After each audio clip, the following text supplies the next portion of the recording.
If you have a few minutes, I'd like to say a few words. The piece is titled The Flagholder. Another night of violence on the streets of our great nation as we watch the scenes in horror on TV. Police are overwhelmed as anarchists throw glass bottles, rocks, bricks, and frozen water bottles. Buildings are being burned and looted. This is not about George Floyd anymore. This is about an anarchist takeover attempt funded by George Soros and others. He is buying Antifa, bricks, and prosecutors. We ask, what is happening to our beloved nation?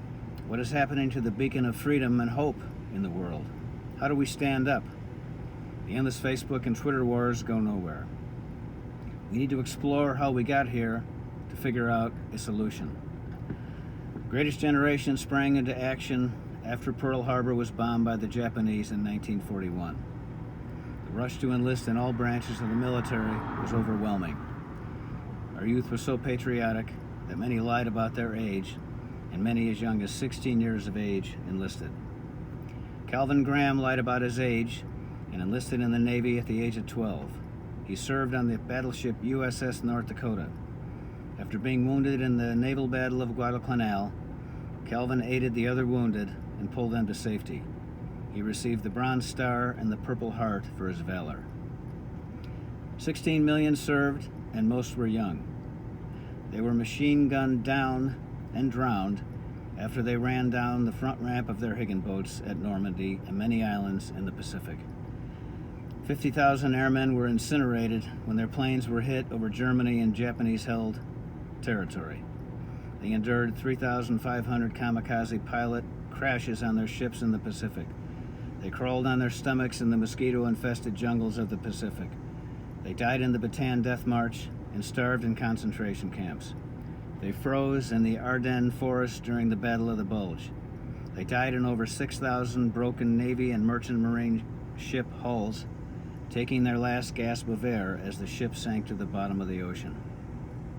These young men were the same age as our current anarchists. They were just starting life. The war was won by the blood of mostly young men between the age of 17 and about 30 years of age. When the war was won, they returned home and started families. They raised a generation called baby boomers, 75 million strong, currently 55 to 75 years old. Every home a vet lived in had three things: a front door, a back door, and a flag holder. They religiously put up the flag on Memorial Day, Veterans Day, the 4th of July, Labor Day, Lincoln's birthday, and Washington's birthday. The greatest generation vets had patriotism and love of country burned into their soul on the battlefields of Europe, the jungles of the Pacific, the 50,000 shot-down airplanes, and the blazing infernos on their ships. The greatest generation knew in their gut that made in America was best for America. They knew that manufacturing takes raw materials, brains, and sweat to produce wealth and prosperity for the country. Importing gives it away. As the mid-1970s approached and foreign cars became widely available, their learned wisdom made them continue to buy American cars. They were smarter than the MBAs and the college economic professors who preached that outsourcing and moving American factories to China was a good thing.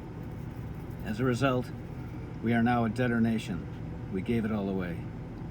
To help overcome this overall feeling of hopelessness, I decided to buy 2 Trump flags, one for backup, and mount them underneath the American flag at the end of my driveway.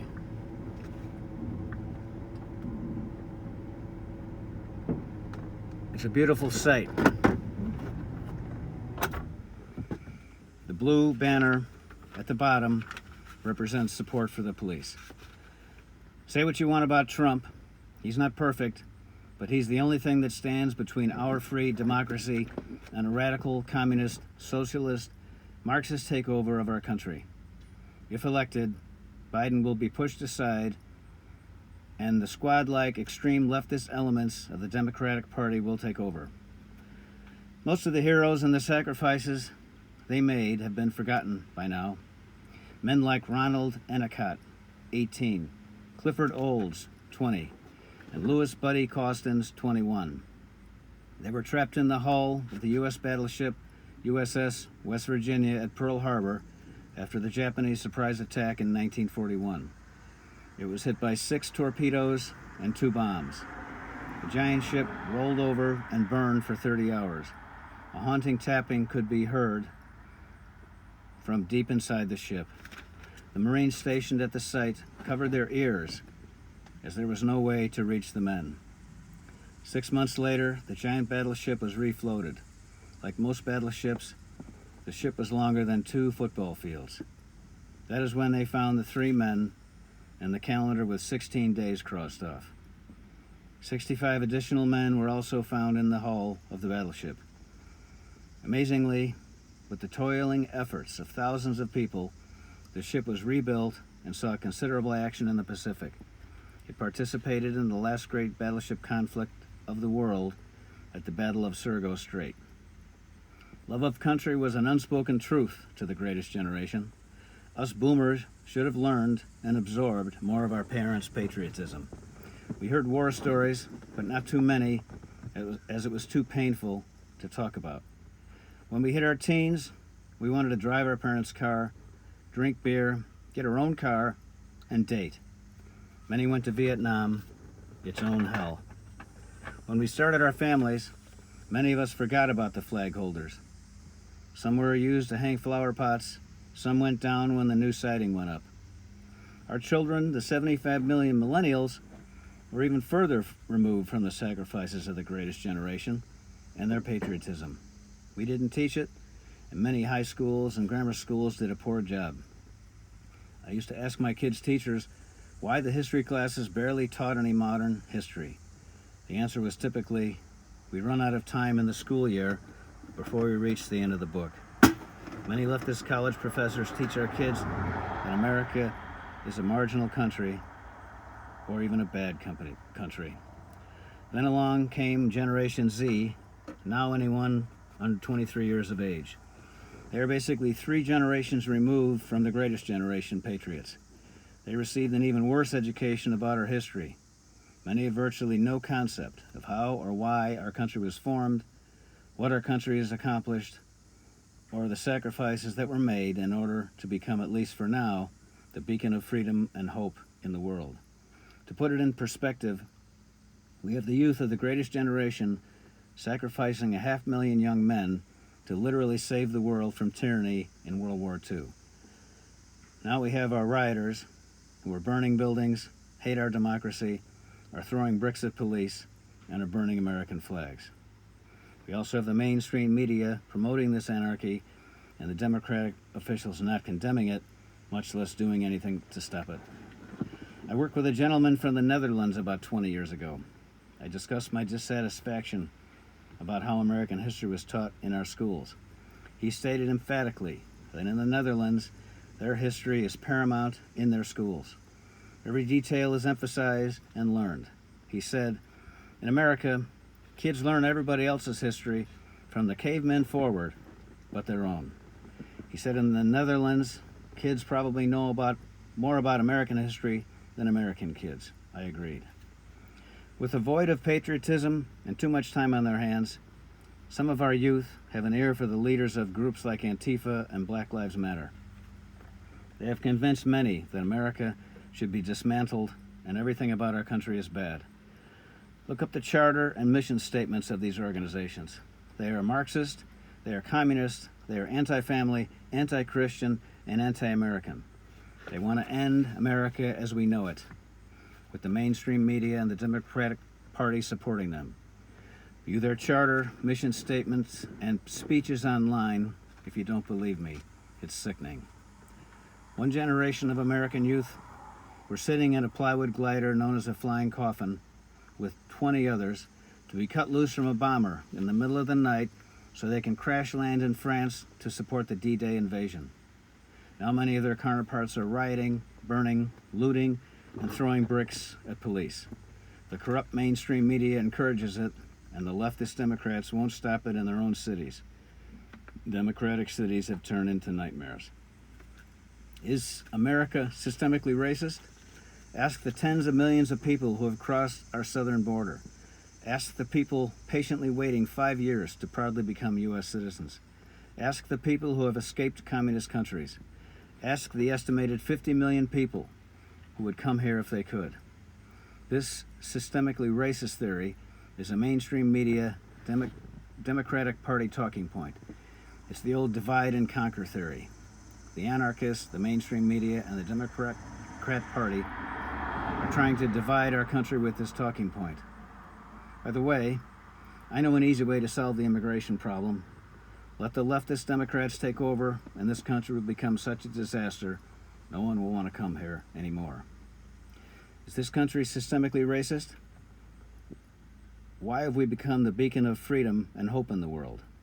Why would the beleaguered citizens of Hong Kong be waving American flags and Trump flags as the Chinese beat them in the streets? You don't see those images in the mainstream media, but you can find them on the internet. It's enough to bring a tear to your eye. Citizens of another country on the other side of the world acting more patriotic than many Americans. Of course, everyone was on camera, and these people are most likely dead or in Chinese concentration camps.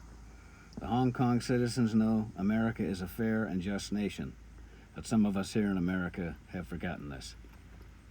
Maybe teaching American history out of a book is not effective enough to the cell phone generations.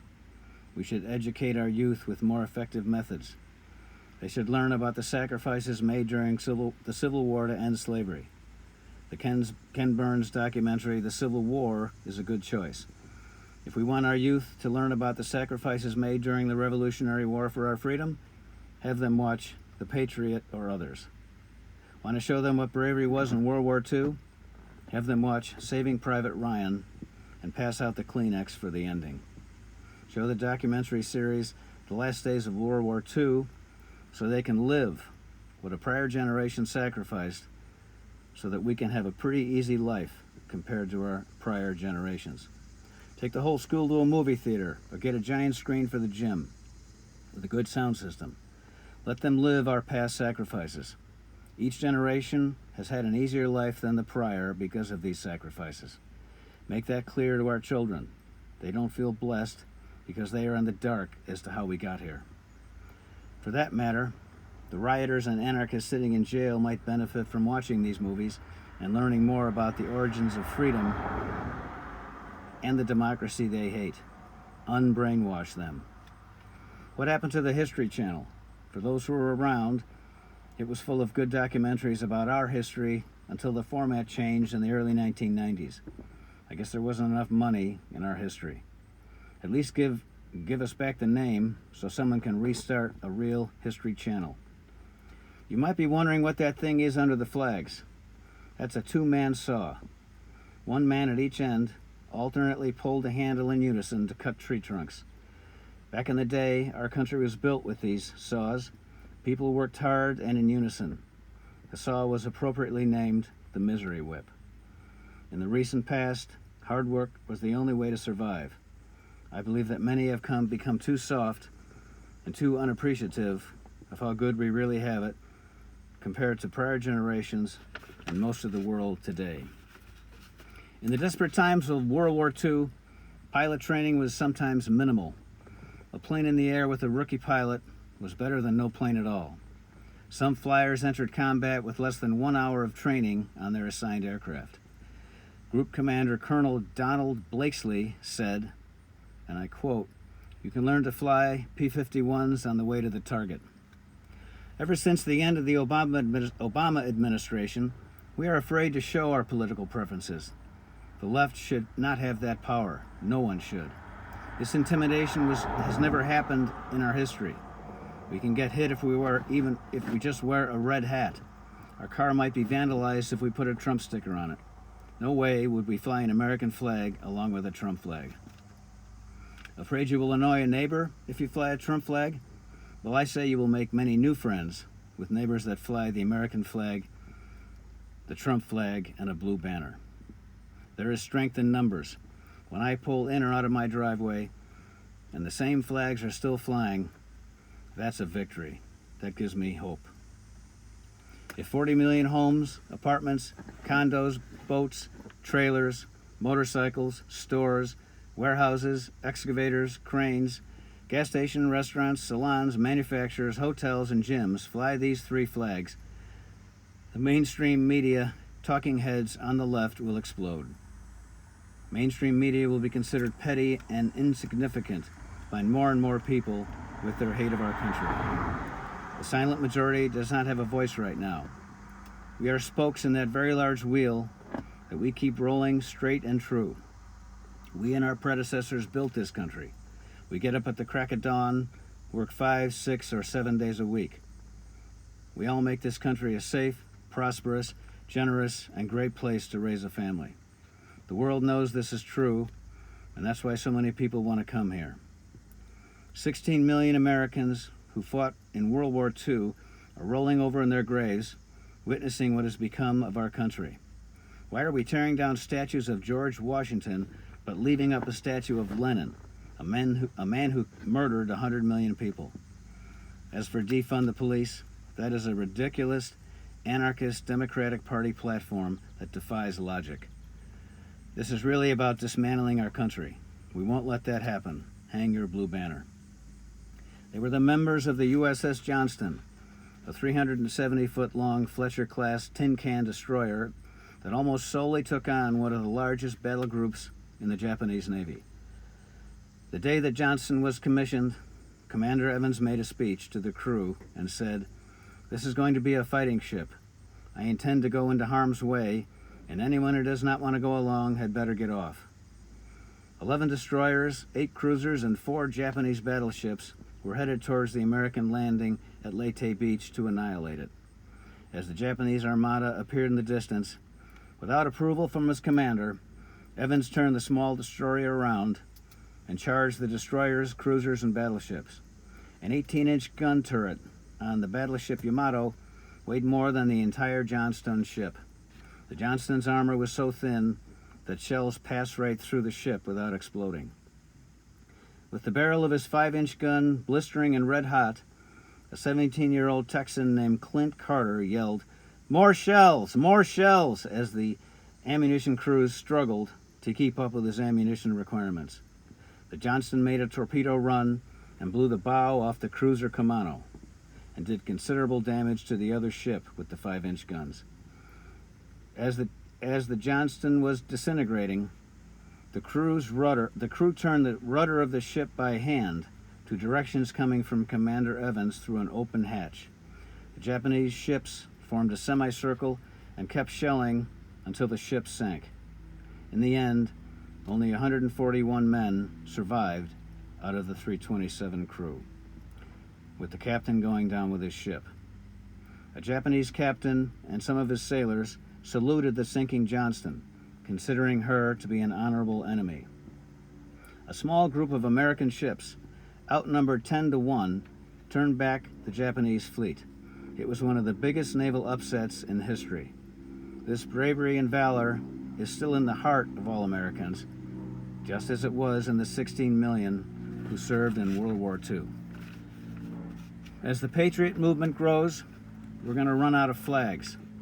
There are not 40 million American flags and Trump flags available anywhere now.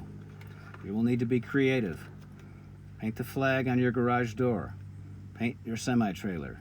Paint a sheet of plywood white and have one of your children or grandchildren with a steady hand paint a flag on it with support of Trump and the police. Carpenters, sheet metal guys, and welders can make creative flags. There will be neighborhood flag-making parties. There will be contests for the most creative or largest flag. VFW, American Legion, Moose Lodges, and the other veterans organizations will spring into action. As usual, the vets will lead the way. Manufacturers will spring into action the same way they did producing PPE for COVID. Conduit manufacturers and wood mills will make flagpoles. Stampers will make the flag holders. Textile mills will make flags. The My Pillow guy will make flags nonstop. Many will donate their products. GoFundMes will be set up to help pay for the items. A simple blue banner represents your support for the police. Companies will now be brave enough to make statements on their websites saying they love America, believe in our democracy, support the president, and support the police. The patriotic movement will take on a life of its own and spread like wildfire. The media talking heads will cower. We all will feel empowered and hopeful, as I do when I see the same 3 flags at the end of my driveway every day. There will be backlash, but as Roosevelt said, we have nothing to fear but fear itself. Be a patriot, as fearless as the Hong Kongers. Stand up, take some heat. It's not illegal to fly the American flag or the Trump flag yet. Fly it now before they try and stop you with new laws or zoning changes. You might only have to feel the disdain from a neighbor versus going to a concentration camp, as China does to American flag-waving Hong Kongers. We are the many spokes in that giant wheel that support the whole country and their strength in numbers. The silent majority has awakened. What will happen in 4 years? We're keeping the flags up for the next 4 years. We will teach patriotism and history to our youth. The leftists won't have a chance. We will make it easier for Trump's successor. The greatest generation would not have allowed anarchy and hate of our country from the Democrats with their mainstream media backup to happen, and neither will we. The greatest generation were happy, pulled the oar in the same direction heroes. They were so young, they thought themselves invincible. How else could they fly a B-17 bomber mission with a crew of 10, day after day over Germany, when the plane loss rate was 50% at times? How else could a crew of 5 get into a Sherman tank with 175 gallons of gasoline, sure to explode in a ball of fire when hit? All the other tanks in the war ran on slow-burning diesel fuel. It was known as a Tommy cooker to the Germans in their huge Panzer and Tiger tanks. But every time they blew up a Sherman, another would appear. Some 6,000 Shermans were lost, with most of their 5-man crew inside. How else could they fly a slow-moving, torpedo-dropping plane at a huge warship, knowing with the knowledge that almost all of these planes turned into a ball of flame? How else could they storm the beaches at Normandy and the Pacific, where thousands of dead bodies washed ashore at every landing? It was the blind faith that they could survive. They could make a difference for their fellow soldiers, girlfriends, spouses, parents, and family. 500,000 of them perished in World War II for the love of their country. I believe we can be brave enough to hang these 3 flags in support of our country, our president, and the police. The various veterans organizations and halls will spring into action. They will be the hub and ship to for these materials from the manufacturers, matching flag to pole, flagpole pole to holder. Patriots can pick up these items at the halls, as the halls are everywhere. I'm sure they would be happy to install the flags as well. We would not want a situation such as the 100,000 tickets that were ordered by the Democrats for a Trump rally in Tulsa. We want the flags to go to patriots, not anarchists who will likely throw them away or burn them. Think of the crew of the USS Indianapolis, a World War II Portland-class heavy cruiser. After being hit with 2 torpedoes in the Philippine Sea, it sank in 12 minutes. 300 men went down with the ship, and 890 floated in the water for 3.5 days. 574 sailors died from exposure, shark attacks, and dehydration. The Democratic Party and the rhinos have abandoned our country and our democracy. The imperfect Trump, brave Trump, is all that stands between our free democracy and a new Marxist, socialist, communist takeover. Censorship will only get worse, and we will be no better off than China. Democrats want to pack the courts, eliminate the Electoral College, make Washington, D.C. and Puerto Rico states so they can have 4 more votes in the Senate, mandate mail-in voting, and do away with the 61-vote majority rule in the Senate. They want to guarantee their power forever. Not only is this our World War II, this is our Pearl Harbor.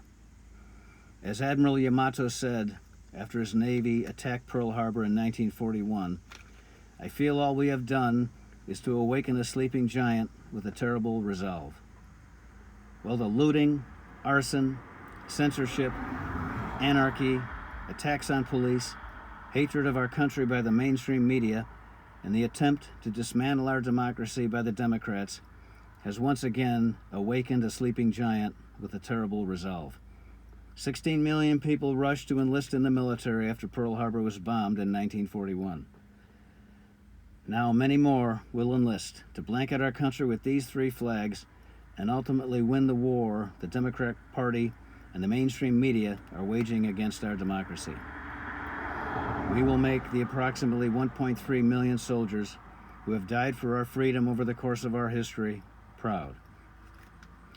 7 World War II naval battles were fought near the Solomon Islands in the Pacific, earning the area the now sacred name Iron Bottom Sound. 50-plus American and Australian ships and 436 airplanes litter the ocean bottom. At one point, all of our aircraft carriers were sunk except for the badly damaged Enterprise in Saratoga. 6,000-plus sailors and airmen were lost at sea. Nothing was going our way. Still today, as ships pass through Iron Bottom Sound, silence is observed in memory of the tremendous loss of life. We promise to the 17-year-old pilot who died alone in a life raft after weeks of exposure in the Pacific, to the 37,000 soldiers who died in the frozen mountains of Korea, to the founders of our country and the framers of our Constitution, who risked their lives to establish a fair and just form of government for our new country that has withstood the test of time. To the tens of millions of ordinary citizens who held scrap drives to obtain badly needed raw materials during World War II. They collected millions of tons of rubber, paper, steel, brass, copper, aluminum, and kitchen fat to be used as raw materials for the war effort. They turned in metal family heirlooms, antique cannon barrels, giant metal statues, and museum pieces as metal was in short supply. To the soldiers who had their limbs sawn off in an attempt to save them during the Civil War. To the 100,000 soldiers who were doused with Agent Orange in Vietnam, who have since died or who are suffering today. To the thousands of soldiers who were caught behind enemy lines and were tortured, then killed. To the 12-man crews of 3,000 B-29s that were shot down over Japan, killing the crews as most of the planes did not come back from their mission. To the POWs of Vietnam and Korea, who have never returned and suffered harsh, lonely deaths. To the prisoners who had their fingernails pulled off, their bodies seared with red-hot steel and knives, then slowly died with rats eating their flesh. To the soldiers who died or lost limbs to roadside bombs in Afghanistan and the Middle East. To the 115,000 soldiers who died in the trenches of Europe from infection, bullets, limb loss, bombs, and mustard gas during World War I. To the crewmen of the submarines that were hit and sank to the ocean bottom, creating a dark tomb of horror. To the air crews of the 40,000 planes that turned into a ball of flames during World War II. To the forgotten 12,000 sailors who died aboard 1,554 supply ships that were torpedoed and sank trying to bring supplies to Great Britain and Russia. The thin-hulled ships instantly disintegrated in flames, tossing any survivors into the icy Atlantic. To the 60,000 soldiers who died in the jungles of Vietnam. To the men trapped inside their sunken ships, who, if still alive, used up their last bit of oxygen and died in the darkness. To the 7,000 soldiers who died row by row from musket volleys in the stand-up warfare style of the Revolutionary War. To the tens of thousands of soldiers who ran down the ramp of their Higgins landing boats in Normandy, Guam, Saipan, Guadalcanal, the Marshalls, Iwo Jima, Okinawa, and others to be shot while wading to shore or die on the beaches. To the missing in action, whose bodies were never found on the battlefield after being blown into unrecognizable pieces by bombs. To our allies, who have steadfastly fought by our side and died to preserve freedom. To the women like Rosie the Riveter, who produced 300,000 aircraft, 200,000 artillery pieces, 50 billion bullets, 120,000 tanks, 2.4 million military vehicles, and 6,000 ships and boats. They worked tirelessly, a minimum of 12 hours a day, 7 days a week, for 4 years during World War II. They were the backbone of the largest manufacturing mobilization in history. And to the parents, siblings, girlfriends, spouses, and families of the fallen, who worried, cried, and were never the same when their patriots did not return.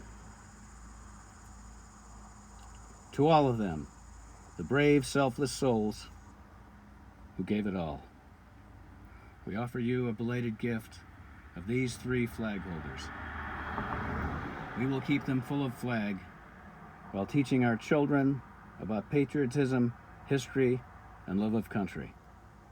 We vow to never let this anarchy, this attempt by the Democratic Party to dismantle our democracy, and this hate of our country in the mainstream media happen again.